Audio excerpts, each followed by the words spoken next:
비상계엄 실행을 위해서 수도권 부대에서 병력 동원이 필요하자 김용현 전 국방부 장관은 관련 지휘 통제권이 있는 강호필 지상작전사령관에게 지시를 했을 것이라는 의혹이 불거지며 진실을 요구하는 야당 의원들의 압박 질의가 이어지고 있는데요. 이에 대해 강호필 지작사령관은 자신의 육군대장 계급과 지작사 직책을 걸고 내란 관련 어떠한 내용도 전혀 알지 못했다고 증언했는데요. 이외에도 강호필 사령관은 지난해 6월경 윤 대통령과 저녁 식사 자리를 가졌다는 사실 또한 추가로 알려지며 파문이 계속해서 커지고 있습니다. 우선 곽정근 전 사령관 발언대로 좀 나와주시겠습니까? 여기서는 태도가 특수사령관입니다. 발언대로 좀 나와주시겠습니까? 우측으로. 전혀 안 보여서 부탁을 드립니다.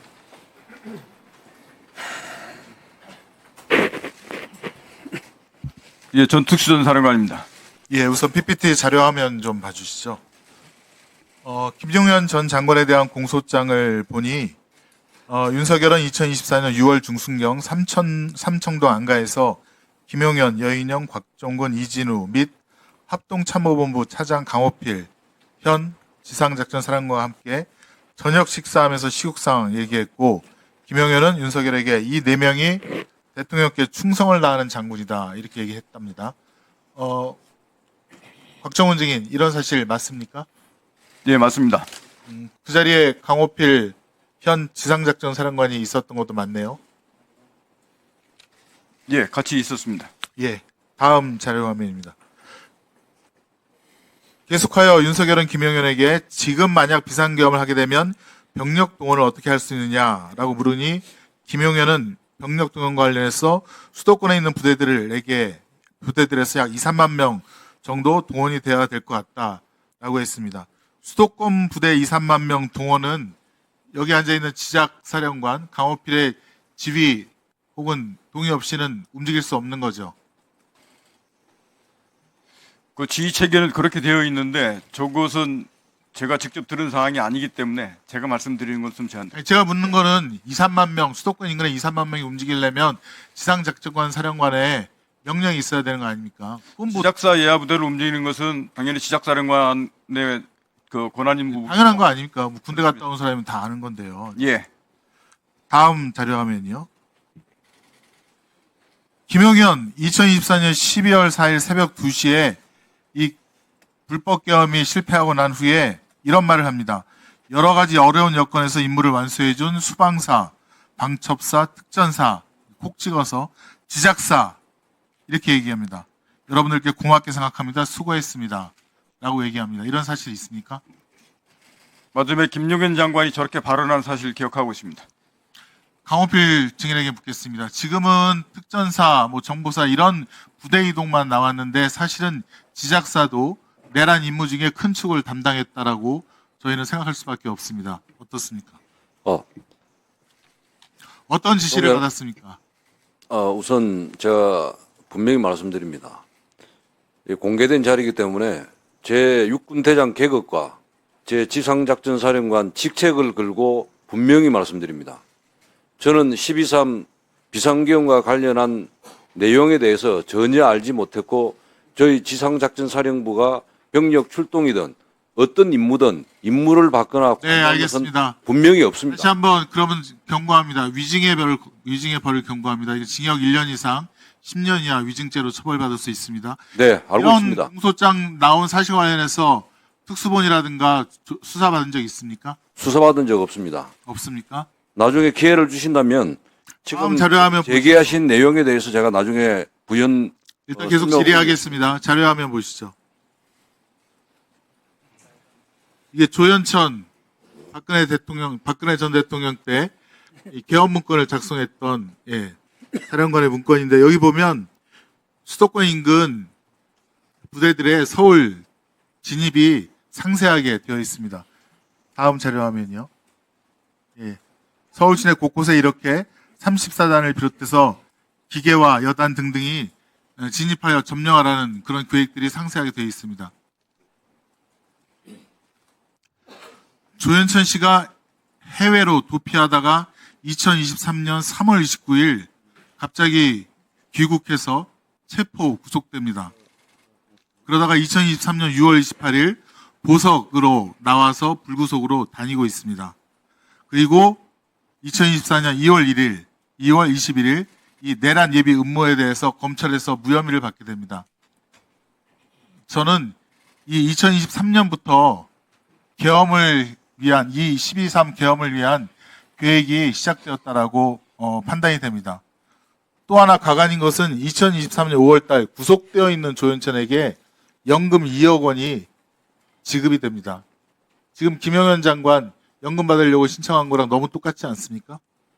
왜 이런 일이 계속 반복되죠? 그리고 조현천 계엄 문건에는 발포 계획까지 있다고 합니다. 자, 그럼 강홍필 증인에게 계속해서 묻겠습니다. 네. 12월 4일자 KBS 보도에 의하면 고양시에 위치한 구사단 백마부대입니다. 네. 2017년 조현천 계엄 문건 때 30사단입니다. 네. 그때도 출동하라고 다 계획이 짜여져 있는데요. 거기 28여단이 출동 준비를 했었다는 보도가 있었고 여단 실무자들에게서 평소 훈련 상황 달리 전차를 예열하여 출동한 태세를 갖추었다라는 보도가 있습니다. 이에 대해서 확인한 바 있습니까? 사실 확인을 했는데 사실이 아닌 것으로 저는 보고를 받았습니다. 묻겠습니다. 그리고 참고적으로 구사단은 강호필 증인이 보병사단이고 구사단에게 출동 준비하라고 지시한 적 있습니까? 저는 저희 예하 부대에 어떤 준비를 하라거나 명령을 내린 적이 단 한 번도 없습니다. 다음 자료화면 보시죠. 양구군청 출동한 계엄군, 고성군청에 출동한 계엄군입니다. 양구는 21사고 고성은 22사입니다. 이 두 곳에 계엄군이 7명이 출동하고 또 고성군 같은 경우는 2명이 출동합니다. 이것은 어떻게 이루어진 일입니까? 그 내용도 마찬가지입니다. 일단은 결론은 지작사에서 지시한 것은 없습니다. 아까 작전본부장이 그럼 본인이 지시하지 않았으면 이런 이동이 어떻게 일어납니까? 그러니까 경계태세 2급이 발령이 되고 나서 군경 합동 상황실 구성 준비와 관련해서 사단에서 자체적으로 그럴 줄 알았습니다. 자, 확인한 것입니다. 지금 군경 합동 상황실은 통합방위법 시행령 16조에 따라서 통합방위 사태가 선포된 때 구성하도록 되어 있습니다. 이 전국 경계태세 진돗개 둘 발령에 의해서는 되지 않는다고 그렇게 규정이 되어 있습니다. 양구 고성 한번 볼까요? 자료 한번 보시죠. 저도 3군단 현리에서 근무를 했습니다. 네. 다음 자료 화면요. 자, 이 총기까지 휴대하고 다음 자료 화면.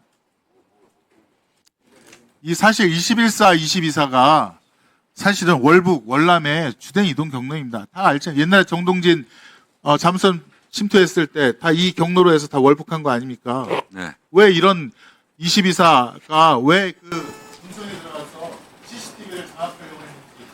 의원님, 저 부대대로 활동은 제가 다 확인을 했는데 분명한 사실은 비상계엄과 관련해서 활동한 것이 아닙니다. 아니고 그러면 화천, 인제, 철원 다 전방에 있는 부대들이고 지작사 반환인데 왜 양구랑 고성만 출동을 한 것입니까? 그 부대들이 왜 출동을 안 했어요? 그러니까 그 사단장이 판단을 그러니까 경계태세에 가서 시민들의 그 CCTV를 장악하려 했던 CCTV를 장악이 아닙니다. 경계태세 1급이 발령이 되면 군경 합동 상황실을 운용하고 CCTV 통합 관제센터에 나가서 네. 그것을 하게 돼 있는데 그것을 준비하는 차원에서 협조하러 갔다고 제가 확인을 했습니다. 여러분들은 지금까지 이런 이슈들을 보게 되면 어떤 생각이 드셨나요? 제가 항상 여러분들께 뉴스만 평소에 잘 챙겨보셔도 돈이 된다. 돈을 벌 수 있다고 말씀을 드렸는데요. 그 이유는 제가 지난 5월 초에 여러분들께 뭐라고 말씀을 드렸죠? 지금은 정부가 주목하고 있는 K푸드에 관심을 가져야 한다. 뉴스만 보고 끝내지 마시고 투자 쪽으로 한번 생각해 보셔야 한다. 라고 말씀을 드렸습니다. 그리고 나서 이런 썸네일들을 뉴스를 통해서 많이 보셨을 텐데요. 이렇게 정부가 정책으로 밀어주는 산업이 이슈가 됐을 때 정보에 민감한 부자들은 어떻게 생각할까요? K푸드 관련주는 뭐가 있는지, 어떤 종목이 나에게 돈을 벌어다 줄 수 있는지를 생각한다고 말씀을 드렸죠? 그 이유가 뭐냐 하면 부자들이 봤을 때는 이슈가 곧 돈으로 이어지고 이런 이슈들이 돈을 벌어준다는 경험적 확신이 있기 때문에 부자들은 항상 이런 사회적 이슈들을 관심 있게 챙겨본다고 말씀을 드렸습니다. 실제로 제가 지난번에 시청자분들과 함께하는 주식으로 수익 내기 이벤트를 진행했었는데요. 당연히 100% 무료로 진행했고 여기 보시면 저한테 구독이라고 문자 남겨주신 모든 시청자분들께 이렇게 K푸드 관련주 중에 가장 급등할 확률이 높은 한성기업 딱 한 종목을 여러분들에게 추천을 드렸어요. 그러면서 여기 나와 있는 대로 정확하게 얼마에 사야 하는지, 그리고 어느 정도 올랐을 때 팔아야 하는지 이런 부분들까지 자세하게 알려드렸었는데 결과가 어떻게 되었죠? 오른쪽을 보시면 아시겠지만 제가 5월 2일에 문자로 이 한성기업을 소개해드리고 나서 주가가 이렇게 2배 넘게 급등이 나왔다. 그래서 당시에도 굉장히 많은 분들이 제가 드린 한성기업으로 수익을 내셨을 텐데요. 다시 한번 축하드린다고 말씀을 드리고 이번에도 마찬가지입니다. 최근에 정부가 집중적으로 밀고 있는 산업이 해외 건설 시장이고 그 중에서도 K신도시에 대한 관심도가 계속해서 높아지고 있기 때문에 관련 종목들이 부각받을 수밖에 없다. 그 중에서도 정부가 가장 핵심적으로 밀어줄 것으로 예상되는 K신도시 대장주 한 종목에 돈이 몰릴 것이다. 당연히 우리가 이쪽으로 생각해야 한다는 겁니다. 그래서 이번에도 지난번과 똑같이 저에게 신청이라고 문자 보내주시면 정부가 강력하게 추진할 것으로 예상되는 K신도시 정책주 중에 앞으로 대장주 역할을 하면서 주가가 가장 크게 급등할 한 종목을 구독자분들에게 문자로 종목명과 사고 파는 시점을 모두 알려드리겠습니다. 그래서 여러분들이 주식으로 돈 버는 연습을 한번 해보시라 이렇게 말씀을 드리고 지금 이 영상을 보시는 시청자분들 중에 나도 이번 종목이 궁금하다 하시는 분들은 누구나 상관없이 그리고 어느 시간대나 상관없이 부담없이 이렇게 상단에 제 번호를 항상 남겨놓고 있습니다. 제 번호 010-4406-8870번으로 저에게 지난번처럼 신청이라고 문자 보내주시면 제가 이번에도 똑같이 무료 추천 급등주 문자를 보내드리겠습니다. 이해되시죠? 그래서 제 번호 010-4406-8870번으로 신청이라고 문자 보내주시면 여러분들이 직접 이슈를 통해서 돈 버는 연습을 해보실 수가 있는 거고 제가 돈을 받는 것도 아니고 투자를 대신해드리는 것도 아니기 때문에 부담없이 신청해주시면 되는 겁니다. 그리고 수익이 나면 저는 다른 것은 바라지 않습니다. 제 채널에 구독, 좋아요 한 번씩만 눌러주시면 감사하겠습니다.